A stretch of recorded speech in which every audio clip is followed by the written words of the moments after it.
Hi, I'm Sarah, and this is Bobby, and Hello. today we're going to take you through the process of actually cutting the lumber.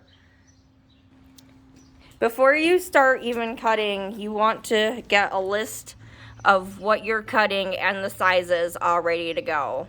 I also have some yarn and a little cutting tool to tie them together at the end, and you might also want to bring a canvas down with you to test out your frame. And Bobby is going to take us through the process here of what this entails.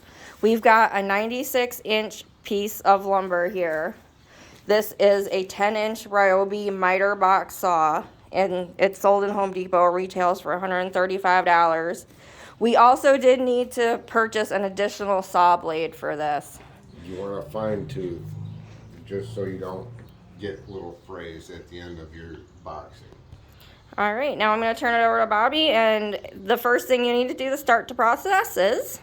First of all, you want to put a 45 on the edge of your frame material. You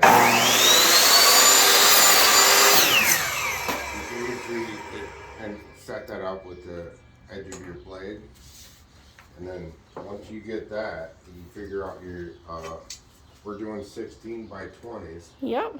So we're gonna take our straight edge, line up our finger on the very edge of that, and then we're gonna go 16, and we're gonna go 3/16 under that, which will give you the leeway that you need once you start framing. Now we're gonna take our speed square, line that up with our mark, make a little pencil mark.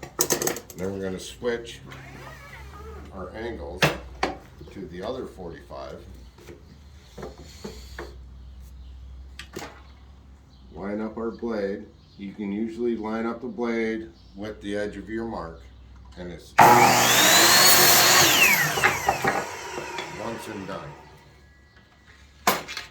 Now, when you go to make your next cut, you gotta switch your angle because you always have to start off with the inside 45 and not the outside. So you're gonna line up to where you got as little waste as possible.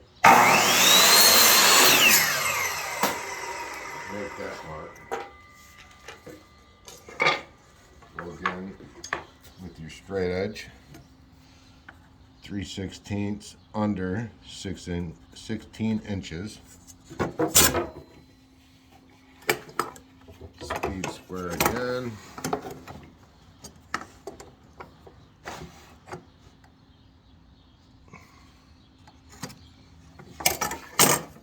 And then switch your angle. Don't leave metal inside your saw. Line up your blade. Okay, so there's 2/16. Ladies, you would take those. And you have to go through again. Switch your angle. And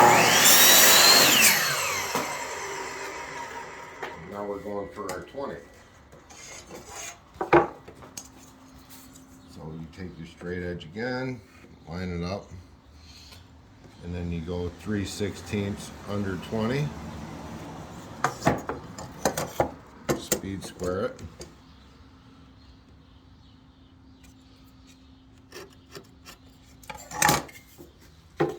Switch your angle.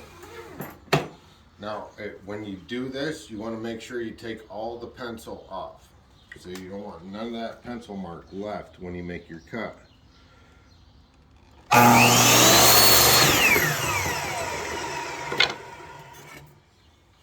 There's your 20. Now we switch it back again.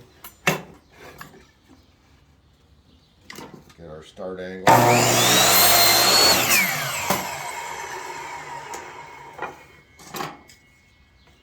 Line up our straight edge.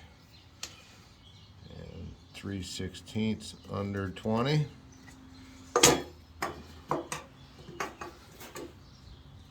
Speed square it.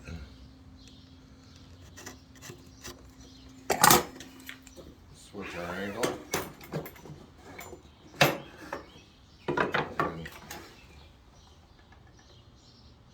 spark blade and we're gone.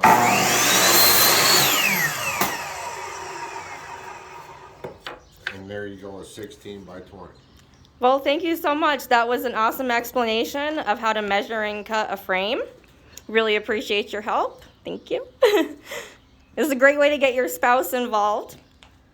And then after it's all cut, what I like to do, see, we've got one here that's all cut. It's gonna look like this on the back side after you're done.